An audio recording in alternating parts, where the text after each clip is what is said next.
Aumentando la classifica. Uomo fortunente. 0 punti. Va bene, dai, va bene. Va bene, Leve. Bravo.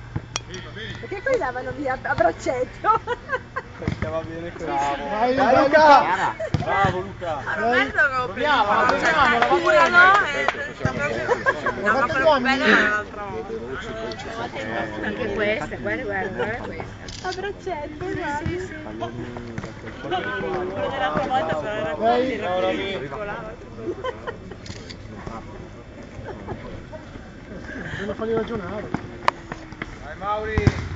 Bravo, bene. Teo? No, Teo! Ole! Bravo! Miracolo! È bravissimo. Ci mette l'anima, è pieno di lividi. Quello cane è l'ultima. E ti brucia il cuore. L'ultima, la prossima meno male. Sai, lui